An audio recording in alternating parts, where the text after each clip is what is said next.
Henri Pierre, donc bonjour. Bonjour. C'est pas la première fois qu'on se croise, puisqu'on s'était croisé pour l'étape de Lyon, que vous étiez organisateur avec l'ADAPT. Et là, je te retrouve à Paris ce matin pour la dernière étape du Tour de France.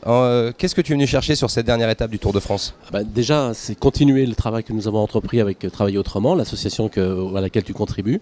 C'est-à-dire que porter le discours du télétravail comme méthode d'inclusion et de sécurisation des parcours, dans le sens large du terme, des personnes en situation de handicap.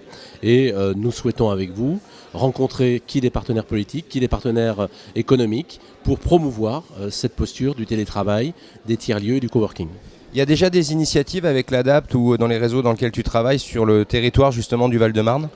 Alors sur le Val-de-Marne, non directement, mais il y a des demandes, clairement. J'ai été approché par une chargée de mission que je dois voir aujourd'hui, avec qui on va certainement trouver des espaces de collaboration entre l'ADAPT et les collectivités locales et territoriales. Par rapport à l'étape de Lyon, où c'est vrai que tu faisais partie des organisateurs, donc c'est vrai qu'on est organisateur, on a la tête dedans, etc. Là, je pense qu'aujourd'hui, tu viens aussi en profiter. Qu'est-ce que tu attendrais de la matinée ?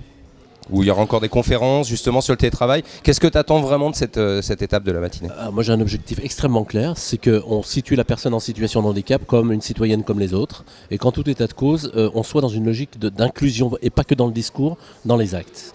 Mon goal, mon but, c'est celui-ci, c'est qu'on parle de tous. Quand on parle de cette nouvelle disposition dont tu assures la promotion entre autres, c'est en tout état de cause que le télétravail soit conçu pour tout un chacun, et soit réfléchi comme tel. Et pas, comme souvent dans le monde du handicap, on réfléchit 10 ans après les autres. En disant, tiens, on a loupé le train, comment on fait pour le rattraper maintenant ? Là, on est au départ avec vous. Il faut qu'on soit dans le train tout de suite. Donc là, la séance va bientôt commencer. Juste avant de se quitter, tu feras certainement partie, donc je parle surtout de l'ADAPT, vraiment des partenaires du Tour 2015-2016, j'ai l'impression. Sous quelle forme tu penses que ce partenariat pourrait se concrétiser ? Faire justement des choses comme on a fait les tiers-lieux éphémères autour de la question du handicap ? Est-ce que ça serait des conférences spécifiques ? Comment toi tu verrais un partenariat opérationnel, bien sûr, hein, je parle pas des autocollants, moi je parle de l'opérationnel.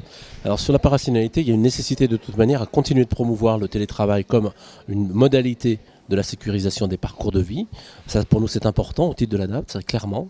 Il y a un deuxième niveau qui est en quoi l'ADAPT et son réseau de 165 établissements qui travaillent sur tous les territoires nationaux se saisit de la logique des tiers-lieux, des espaces de coworking, comme étant un vecteur important de notre activité et en quoi, de facto, le rapport aux entreprises, le rapport aux personnes, qu'elles soient en situation de handicap ou non, traverse notre projet de demain.